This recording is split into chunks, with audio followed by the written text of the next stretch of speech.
ವೇದಾಂತ ರಹಸ್ಯವು ಪರಮಾತ್ಮನ ಧ್ಯಾನ ಮಾಡಬೇಕೆಂದಿರುವವರು ಹೇಗೆ ಮಾಡಬೇಕೆಂದು ಕನಕದಾಸರು ಹೀಗೆ ಹೇಳಿದ್ದಾರೆ. ಓ ಪರಮಾತ್ಮ, ನನಗೂ ನಿನಗೂ ಎಷ್ಟು ಅಂತರವಿದೆ. ನಾನು ಕಡುಬಡುವ, ನೀನು ಸಮಸ್ತ ಲೋಕಕ್ಕೂ ದಾನಿ.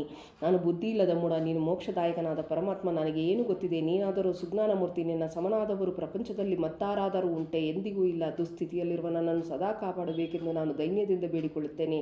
ಯಾವ ಪರಮಾತ್ಮನ ದಿವ್ಯ ನಾಮವನ್ನು ನಾನು ಬಹುಭಕ್ತಿಯಿಂದ ಹಾಡುತ್ತೇನೆಯೋ, ಯಾವಾತನ ದಿವ್ಯ ಪಾದಗಳನ್ನು ಆಸಕ್ತಿಯಿಂದ ಪೂಜೆ ಮಾಡುತ್ತೇನೆಯೋ, ನಿರಂತರವೂ ಮನಸ್ಸಿನಲ್ಲಿ ಯಾವಾತನ ಮೂರ್ತಿಯನ್ನು ದಾನ ಮಾಡುತ್ತೇನೆಯೋ ಆ ಪರಮಾತ್ಮನು ನೀನೇ. ನಿನ್ನನ್ನು ಬಿಟ್ಟರೆ ನನಗೆ ಗತಿಯಾರು? ನನಗೆ ಬುದ್ಧಿ ಕೊಡುವವರಾರು? ನನಗೆ ಆಶ್ರಯವನ್ನು ಕೊಡುವವರಾರು? ಸ್ಥಾವರ ಜಂಗಮಾತ್ಮಕನಾದ ಈ ಪ್ರಪಂಚದ ಉತ್ಪತ್ತಿ ಸ್ಥಿತಿಲಯಗಳಿಗೆ ಕಾರಣಭೂತನಾದ ಓ ಪರಮಾತ್ಮನೇ, ನನ್ನಲ್ಲಿ ಕರುಣೆ ಇಟ್ಟು ಸಾಲೋಕ್ಯ ಸುಖವನ್ನು ಕೊಟ್ಟು ಕಾಪಾಡು ಎಂಬುದೇ ತಾತ್ಪರ್ಯ. ಈ ರೀತಿಯಾಗಿ ಅಹಂಕಾರ ಮಮಕಾರಗಳನ್ನು ತೊಲಗಿಸಿ ನಿರಾಳವಾದ ಮನಸ್ಸಿನಿಂದ ಭಕ್ತಿಪೂರ್ವಕವಾಗಿ ದೈವವನ್ನು ಮೊರೆ ಹೊಕ್ಕಿದ್ದೇ ಆದರೆ ಖಂಡಿತವಾಗಿಯೂ ನಾವು ಆ ಪರಮಾತ್ಮನ ಪ್ರೀತಿಗೆ ಪಾತ್ರರಾಗಿ ಶ್ರೇಷ್ಠವಾದ ಪದವಿಯನ್ನು ಹೊಂದುವೆವು ಎಂದು ಹೇಳಿದ್ದಾರೆ ಎಂದು